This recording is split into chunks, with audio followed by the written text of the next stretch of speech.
everyone, welcome back to the channel. In this video, I will show you how to get the Bubble Onsen Egg furniture in Heartopia during the Winter Frost event. In this Winter Frost event, you can collect special egg furniture by breaking snowman bubbles. These bubbles will respawn every day in different locations, so make sure you check them daily. And don't worry, if you miss a day, you can still get all the eggs. If you are just starting your collections, I will show you the bubble location from day 1 so you can catch up easily. And this event started last Saturday, so it's only been running for 4 days. And the first bubble is at Onsen Mountain, right on top of this rock.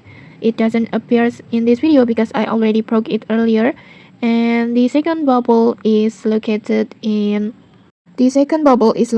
front of Vanya's house, like this, over here. And the third bubble can be found in the forest under the stairs near the tree house, like this.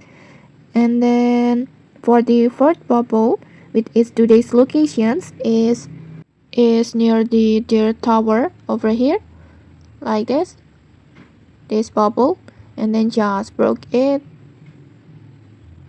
like this, and then you will get the egg furniture. And okay, maybe that's it. If you found this helpful, don't forget to like, comment, and subscribe for more tutorials. Thanks for watching and see you.